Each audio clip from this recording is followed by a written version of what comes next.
My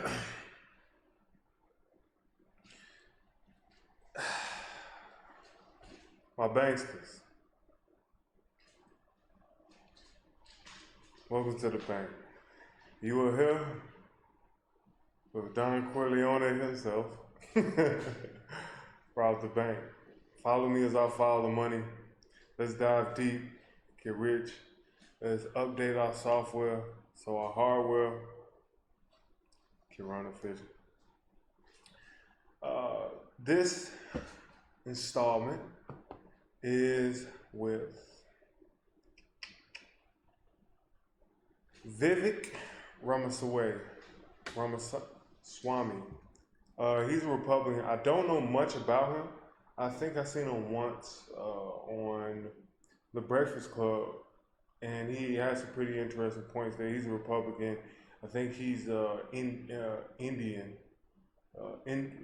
not Native American, Indian from India. I actually don't know much about him, so I know he's a real hardcore Republican. I seen him. He was entering for the presidency or something along that. I know he's a politician, but I'm interested to see what he's talking about. They said how he made how he made 15 million in his 20s. So let's see what he's talking about.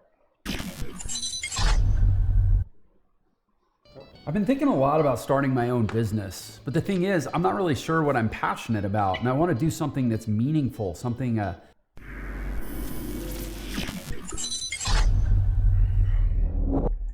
Okay, so you graduate from that high school as valedictorian, and then you go to Harvard. So essentially, I'm an immigrant myself. This is like every immigrant's dream. You know, Where'd you come from? I came from, well, it used to be the USSR at the time, but it's Ukraine now. Okay. Yeah. Okay. Yeah, from Kiev, actually. I came over when I was 5. Fascinating. So I understand how big of a deal it is to go to a top university. So you essentially, I'm sure your parents were going crazy when you got accepted to Harvard. They were, it's interesting. Yes, they were very proud, but it wasn't something that they were necessarily shooting for me to go to Ivy League school. I'll tell you what my parents' vision was for me growing up, which is they imagined that I would go to probably Ohio State or Case Western, which is another university in the state of Ohio where we grew up. They wanted me to go to medical school, have a stable career, right? I told you my dad faced layoffs at the GE plant. My mom was a psychiatrist, but that was at a point where there were a lot of changes in the reimbursement landscape. There wasn't a lot of necessarily career stability for somebody. She ended up going to see patients in nursing homes, and both of them were working really hard to really provide a basic middle-class upbringing to us. And so their view was, hey, if you become a doctor at a young age, but you're not saddled by debt when you graduate and you're able to make your own way for your family, that's how you achieve family stability. And one of the ways to do that was they had these programs where you could apply in high school where you would be admitted to med school automatically, but you just had an undergrad, and sometimes they would shorten the undergrad, which means it costs less, or you could even go on scholarship. So that was their mindset, is get a scholarship to have your undergrad covered, and then use the money that they had saved to help us cover some of undergrad, use that for med school, and do that at Ohio State or Case Western, get a scholarship and do that. So real quick, just point out a few things. Like he said, his family is middle class. I mean, he pretty much is admitting that his family isn't like, buku wealthy. That's a big thing. But I'm seeing a trend also with a lot of people who are foreigners. They have a different type of hustle. They when they, foreigners, people who are native here, or that's a tricky word, but people who are here in America, they have a more relaxed sense of we're Americans, this is kind of an American thing. People who come from out of the country have a completely different mindset because they're coming from less. So I think they understand they understand what it means to actually work hard. Because you see a lot more foreigners come in and then they can make something happen than people who are born here. And also, just to kind of just say this other side note, is that they are actually help them out as well. But they help out a lot of foreigners as well. But nonetheless, that his parents are looking for, they're trying to find, they're working more towards trying to help him make sure that he can provide, because obviously they know at some point they're not going to be able to do what they're doing anymore. So they're going to, they're putting him in position. I think that's dope. My father did somewhat the same, not to the scale of being a doctor, but we were in upper barrel program, we was in gear up, we was in different programs to make sure, like, we are better suited to when we got to college.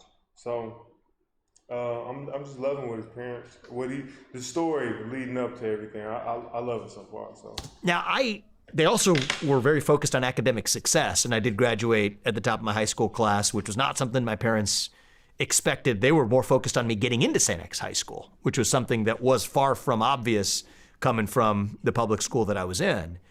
But when I was graduating at the top of my class, look, they didn't want to restrict me either. So we did a big college tour where we did a drive. We didn't fly. All of our travel was relatively on a budget, but we would do the 14-hour drive from Cincinnati to the Northeast, and we saw different schools, and we did different tours at each one. And for some reason, I loved Harvard. I loved Harvard the best. I visited MIT. It was actually my dad's dream to go to MIT. He had gotten into MIT when he came to this country, but he ended up going to Cincinnati because that was the place he could find a job at GE, and he needed to make ends meet and be near his sister who lived in Fort Wayne, Indiana. But he wanted to take me to MIT, so he had me apply to MIT. I got in there. I got into Harvard. I got into Yale. But there was something about, it's kind of a stupid thing. You travel a campus. It depends on which student ends up giving you the tour. It's a stupid basis for basing your decision of where you go to college. But somehow the kid who was giving us that tour, he just seemed sharp. He was with it. He was funny. He had interesting interests. It seemed like Harvard was, even when I visited there at high school, and I can attest from having gone there at the time, a place that had a lot of weird people in a good way. But as I told you, I had grown accustomed to being in environments where I was surrounded by people who were a little bit different from me. There were people who had come from backgrounds that I thought were fascinating, interesting, people who were coming from the Upper East Side of Manhattan, not far from where we're having this conversation now, who had been multi-generational legacy admissions folks to Harvard, sons of billionaires in New York City, to people who had come from different backgrounds in other countries around the world. Some people who were musicians, some people who were mathematics geniuses. And so I thought that was interesting. I thought that was fascinating. And I said, that's where I want to go. I applied early to Harvard and MIT, got in. And my parents weren't necessarily like, yes, definitely go. But they're like, are you sure this is the way you want to go? Versus pursuing, a stable career. I also applied to Ohio State and Case Western in their medical program tracks. And so they were guarded but proud.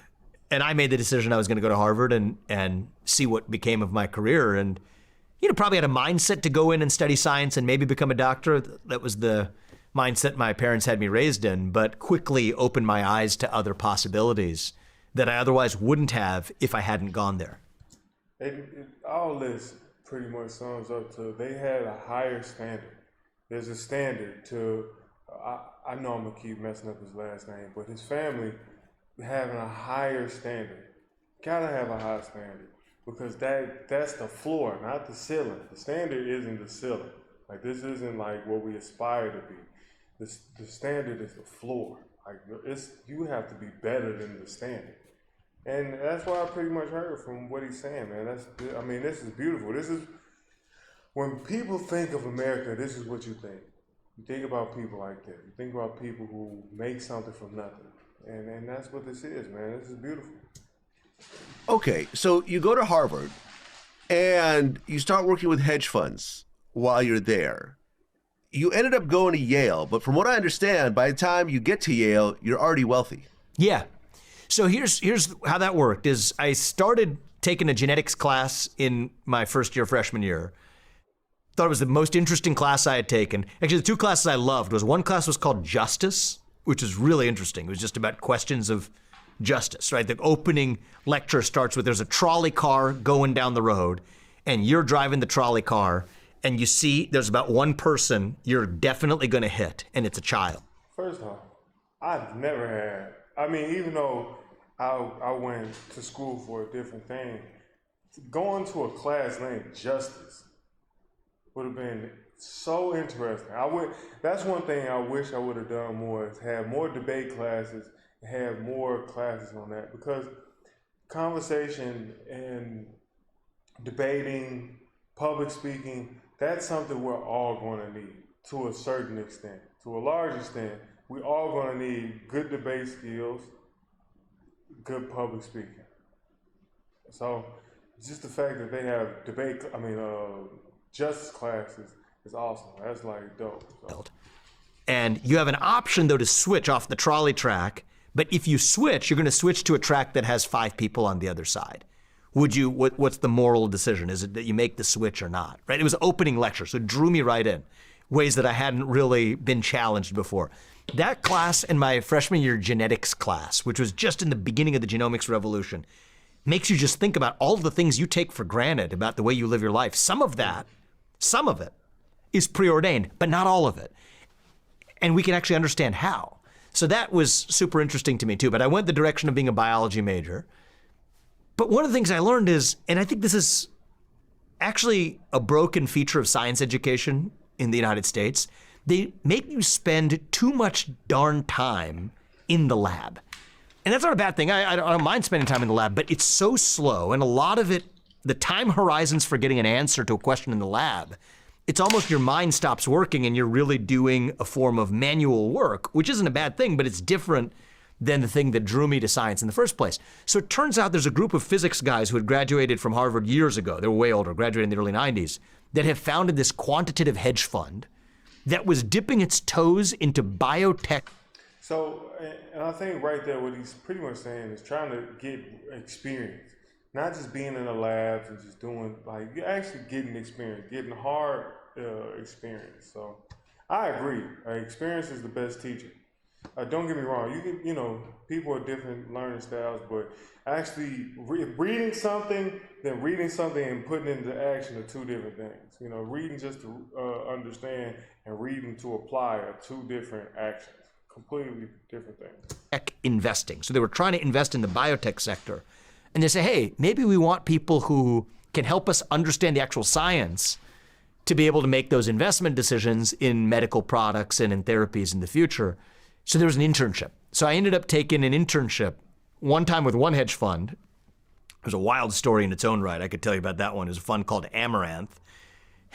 That ended up blowing up. I was 19 years old after my sophomore year, but that fund ended up later meeting catastrophe.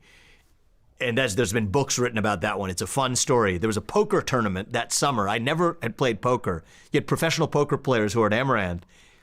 I learned to play poker the day that I played the poker tournament on a boat cruise they hosted with a bunch of professional poker players. And it was a total fluke. I can't take any genius credit for this because I've since been not an exceptional poker player. I'm pretty good, but not professional level. Ended up at 19 years old winning the poker tournament of that fund. And so that gained me some notoriety. They wanted to recruit me. But I felt like a better fit was joining this other fund in New York that maybe had some more academically former physics majors that had founded this quantitative hedge fund. And so Real quick, and since he was saying this, man, you want to make some quick money, but being like aggressive and willing to, if you're willing to lose a little bit of money, play aggressive. You can win a lot of money playing Texas Hold'em poker. You can win a lot of money. I'm telling you, it's a stand in of itself. It's the only game in the casino where you don't have to play the house. You just got to play other people.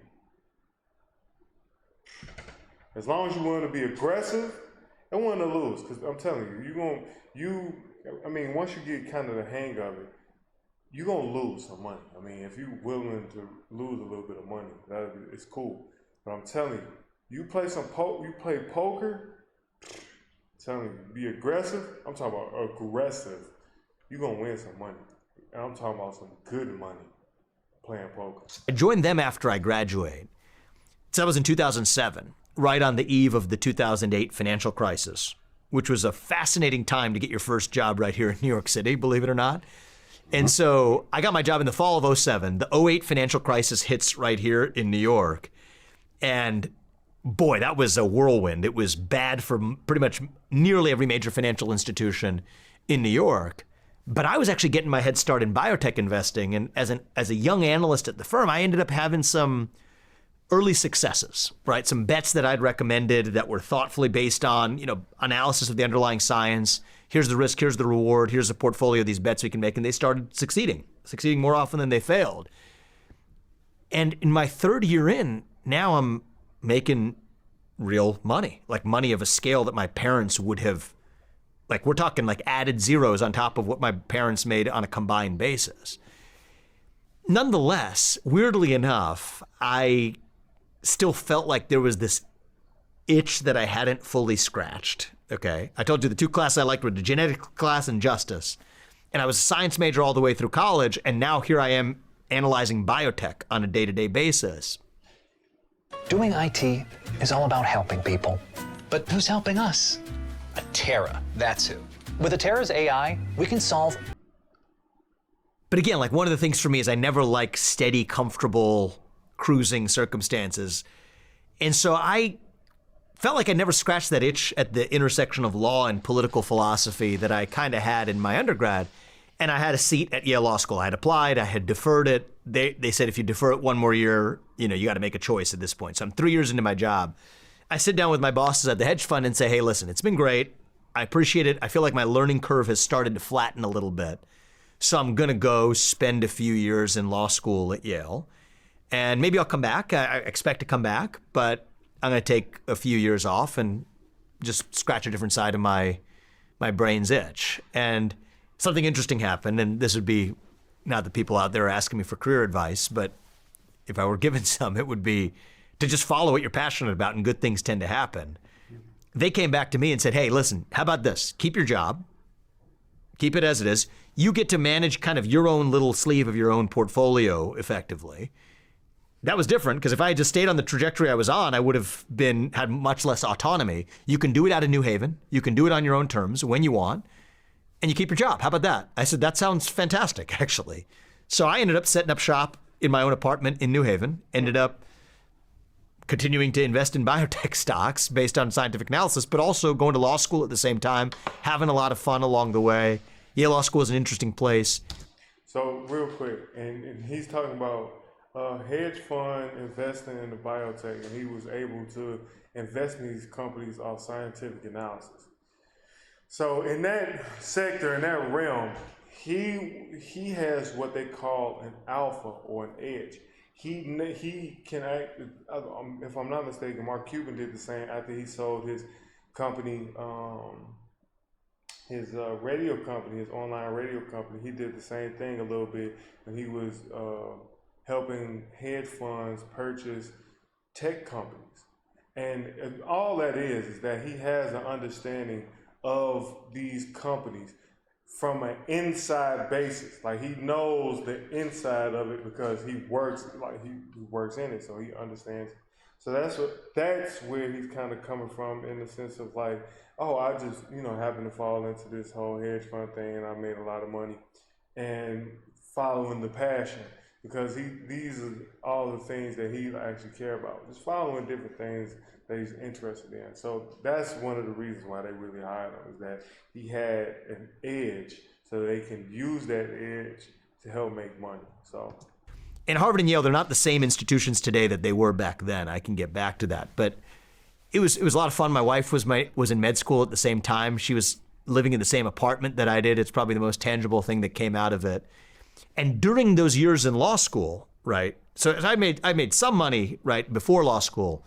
But it was actually during those years in law school that, during my 3 years in law school, while doing the hedge fund thing on the side, while going to law school, while hiking around the foothills of the Berkshire Mountains and the Berkshires in northwestern Connecticut on weekends, while meeting my wife and hanging out with friends, I made $15 million during those 3 years. And this was back in, we're talking 2010 to 2013, which was a different version of what that number would look like in today's terms. That was awesome. And it was something that gave me great financial autonomy while doing something I was passionate about. But then when I graduated from law school, I kind of have the same problem where I like pursuing a lot of different interests. So I moved to New York City. I got my job at the hedge fund, but I don't have law school anymore. And I kind of have this itch again to fill that spare time. And so not far from where we are right now, there was this place called the American Comedy Institute. They might still have it for all I know. They probably do. A lot of stand-up comedians who come to get a head start in New York City go there. I decided to give it a try. Went through that in my spare time, do that in the evenings, and tried my hand at stand-up comedy, which was, I would say, not a disaster, but it was not excellent. I'm going to admit that. I'm going to admit that openly. I actually ran into a comedian last night, believe it or not, the event I was in. He was walking into the hotel. I respect the hell out of what those people are doing. It's hard work. I did about 10 shows, but it was about a reflection for me to say, all right, man, what the heck are you doing? Clearly, your learning curve flattened. You went to law school. You came back. Yes, I loved working at the hedge fund up to a certain extent, but I clearly had bottled up in me a desire to do more. But the one thing I took up from stand-up comedy was the habit of anywhere you go, they teach you, take a notebook and write down something when it annoys the hell out of you. Just write it down in your notebook. And then go back and you can figure out what they call the funny in it, all right? And believe it or not, it actually kind of works if you workshop it that way. I was doing it differently though. I was taking my notebook around even in the meetings that I would have with companies, this investment fund I'm working at. You're meeting with a bunch of biotech companies and pharmaceutical companies and healthcare companies. And I wrote down the things that annoyed the hell out of me about the way those companies were running their businesses. And I could tell you more about it if you're interested, but the long story short is what I wrote down in that notebook ended up becoming the business plan for the biotech company that I founded. And so in 2014, I formally left the fund where I worked, decided to start Roivant, the biotech company whose 10-year anniversary I just celebrated before I came here to chat with you, and ended up being the first truly major successful company that I founded. That's amazing. I think that I'm gonna start doing that, because essentially what he's doing when you write, you carry the notebook and you write down the things that irritate you or that's sticking with you, is that you see things that are, problems that can become opportunities, problems that you can solve, that you can use. In sales, they call it objections. These are just objections. So I can use the objection and I can use that for the fuel, or for, this is giving me the edge that these companies don't have. I don't like that they're doing this. I don't like that they're doing this. Why are they doing this? So forth and so on. So you see it and you write it down in your handy dandy notebook like I have here. And then you take this and then you can make a company like he did. And it's an extremely successful company. So this is a really good video. I'm going to definitely watch another part of it. I like this guy. He just seems kind of down to earth. He seems like he's from pretty humble beginnings. Like, it's not, obviously not like super poor or anything like that, nor super rich. But yeah. Okay, I like this. So I'm gonna watch the next one, but catch me on the next one. Let's dive even deeper. Let's get even richer. Let's update our software so our hardware can run efficiently. Catch me next time.